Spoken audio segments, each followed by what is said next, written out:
नमस्कार जय जगन्नाथ संगीता कुकिंग को आपन को स्वागत करुच्ची।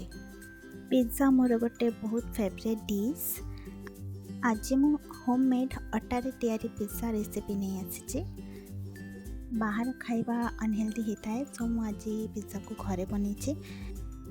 यही पिज्जा को देखिले आपन भाभी परिबेनी एटा घर तैयारी पिज्जा। यह देखिबा को जेतिकी सुंदर सेतिकी खाइबा को मध्य टेस्टी आ हेल्दी होता है। आज दुई प्रकार मेकिंग आपण को देखेबी। बहुत इजी भाव में आपण केमिति घरे पिज्जा करेंगे सबू डिटेल रे मु ए वीडियो रे देखेबी। सो चलंतु स्टार्ट करिबा।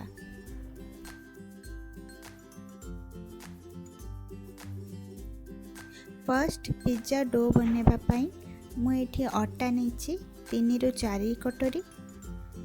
आटा नेला परे स्वाद अनुसार लूण पकोची। तापर गोटे चामच मु एठी चीनी ऐड करुची।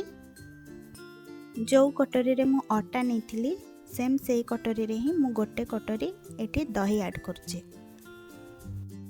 नेक्स्ट मु एठी हाफ चम्मच बेकिंग सोडा और गोटे चम्मच बेकिंग पाउडर ऐड करची।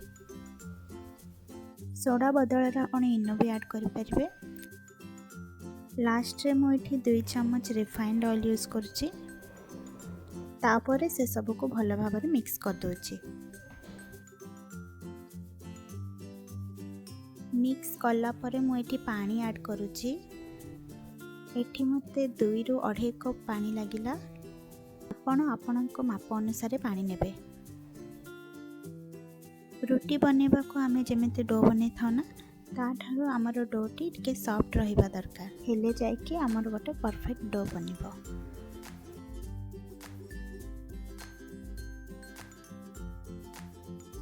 तो देखंतु डो आमर तैयारी हो गलानी।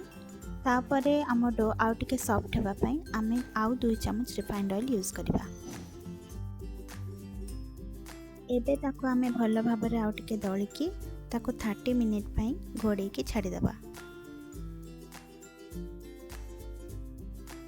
एही 30 मिनिट भीतर एबे आमे पिज्जा सॉस आ वेजिटेबल्स काटी के रेडी करिबा। तो देखंतु एबे मु पिज्जा सॉस पई एठी नेछि व्हाइट मेयोनीज, सेजन सॉस और रेड चिली सॉस। एही तीनटी जिंस को आमे भलो भाव में मिक्स कर दबा।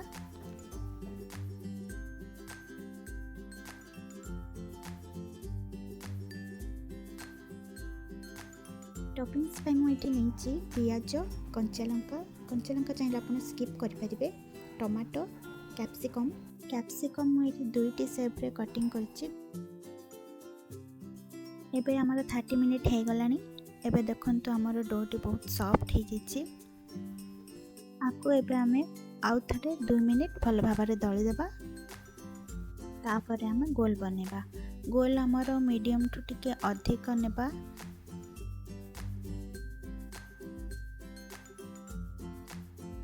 तो देखंतु एमिति ही हमर गोल रहिबा दरकार।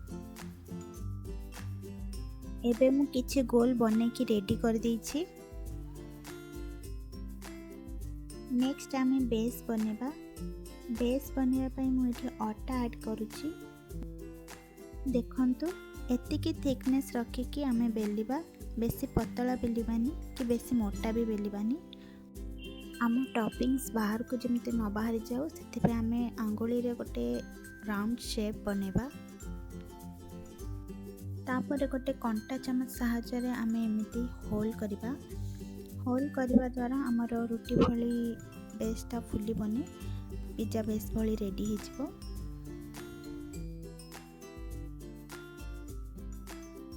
तापर आमे ताको तावा रे हल्का हल्का सेकी के बाहर कर दबा। मने रखिबे आमे बेसी सेकीबानी, हल्का हल्का ही सेकी के ताको बाहर कर दबा।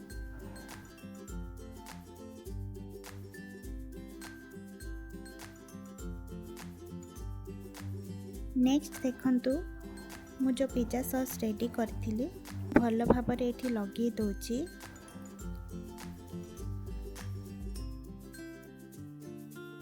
लगे सरला परे मु एठी चीज नउची। देखंतु चीज हमर मोज़रेला चीज हेले बहुत भल लागे।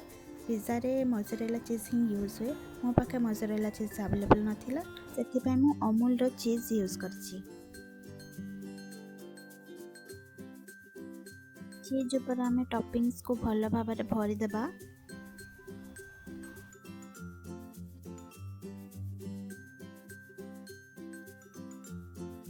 मझिरे मु कहि रखिबी, जदि आपण मो चैनल को सब्सक्राइब करि नांती ताले करि नियंतु।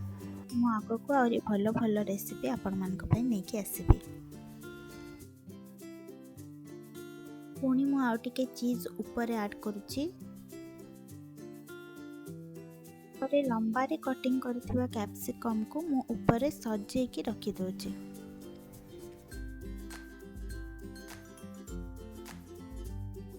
नेक्स्ट प्रोसेस देखंतु, गोटे कढ़ाई रे मु किछि लूण स्प्रेड करके पके देछि।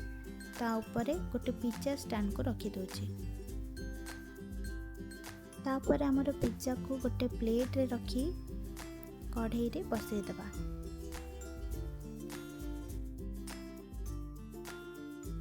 आउ दीटा मेन जिंस जोटा मार्केट पिज्जा भली टेस्ट दबो, चिली फ्लेक्स आउ ऑरिगेनो जम्मा भी स्किप करिबेनी। एबे आमे पिज्जा को भल भाबरे ढांकी की ताको मीडियम फ्लेम रे छाड़ी देबा। फर्स्ट प्रोसेस हमर सरी गेला। एबे सेकंड प्रोसेस मु आपन को देखौची। एबे मु प्रथमे पिज्जा टी रेडी करिके रखी देबी, तापरे सेकंड प्रोसेस मु आपन को बतेबी।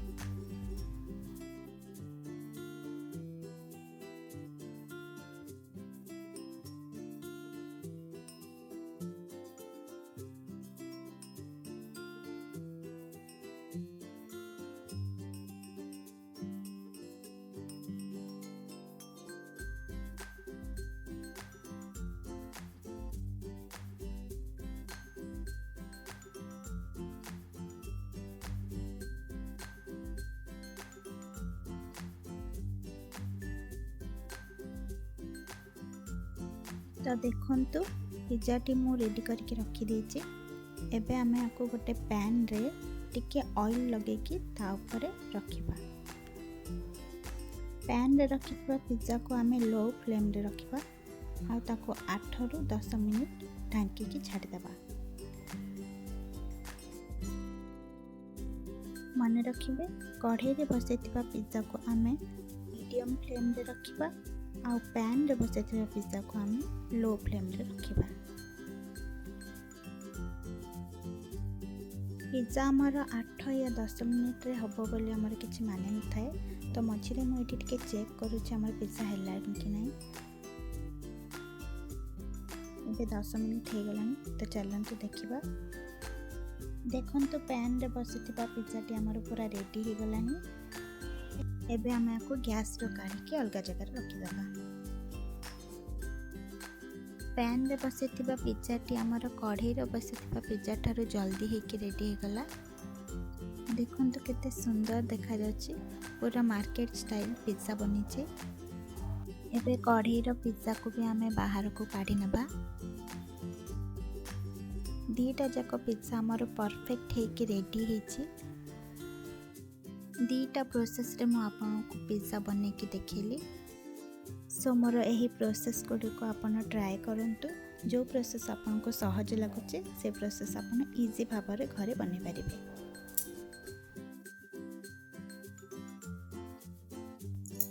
लास्ट रे मोटी पिज्जा को कटिंग भी कर देछि। देखंतु बहुत ही टेस्टी देखा जाउछ हम पिज्जा। एही रेसिपी आपन ट्राई करले आपन मार्केट पिज्जा भूली जिवे। सो निश्चय घरे ई पिज्जा को ट्राई करंतु आ मते कमेंट बॉक्स रे जणांतु आपन को केमिति लागिला। वीडियो टी भल लागिले मो चैनल को सब्सक्राइब करिया को जम्मा भी भूलिबेनी। रहुछि, जय जगन्नाथ।